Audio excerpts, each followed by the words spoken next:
Gender എന്ന് പറയുന്നത് ഒരു ആർജിത പദവിയാണ് എന്നാണ് നമ്മുടെ കുട്ടികൾ പൊതുവിദ്യാലയത്തിൽ പോയി ഇപ്പോൾ പഠിച്ചുകൊണ്ടിരിക്കുന്നത്. എന്താ ആർജിത പദവി എന്ന് പറഞ്ഞാൽ? ആർജിച്ചെടുക്കുന്ന ഒരു പദവിയാണ്. ഞാനും നിങ്ങളും ആണ് പെണ്ണ് എന്നുള്ള ആ ലിംഗസ്വത്വം അത് ആർജിച്ചെടുക്കുന്നതാണ്. ഏതുപോലെ? അതിൻ്റെ ഉദാഹരണം കുട്ടികളല്ലേ മനസ്സിലാവാത്തതുകൊണ്ട് ഉദാഹരണമടക്കം പറഞ്ഞു. എന്താണത്?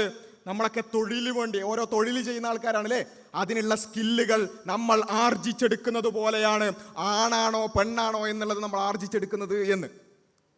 ഇത് നമ്മുടെ കുട്ടികൾ ഇന്ന് സ്കൂളിൽ പോയി അവൻ്റെ ടീച്ചറുടെ വായിൽ നിന്ന് കേട്ടു പഠിച്ചുകൊണ്ടിരിക്കുകയാണ്. നമ്മളെ പല ആളുകളും വിചാരിച്ചത് ജെൻഡർ ന്യൂട്രാലിറ്റി, ആ വിവാദം കഴിഞ്ഞു, അത് അടിച്ചേൽപ്പിക്കൂല എന്ന് പറഞ്ഞല്ലോ, സ്വസ്ഥം സമാധാനം കഴിഞ്ഞു. പക്ഷേ ഇപ്പോൾ അതാ അടിച്ചേൽപ്പിക്കില്ലെന്ന് പറഞ്ഞ, അല്ലെങ്കിൽ ചർച്ച ചെയ്യുമെന്ന് പറഞ്ഞ ആ ഗവൺമെന്റ് ഒരു തരത്തിലുള്ള ജനാധിപത്യ മര്യാദകളും പാലിക്കാതെ, ഒരു ജനകീയ ചർച്ചകളുമില്ലാതെ, ഒരു പഠനവുമില്ലാതെ നമ്മുടെ കുട്ടികളുടെ സ്കൂളിൽ അവരുടെ ടെക്സ്റ്റ് ബുക്കുകളിൽ പച്ച മലയാളത്തിൽ അത് പഠിപ്പിച്ചുകൊണ്ടിരിക്കുന്നു. ഇതാണ് ഇതിൻ്റെ അപകടം.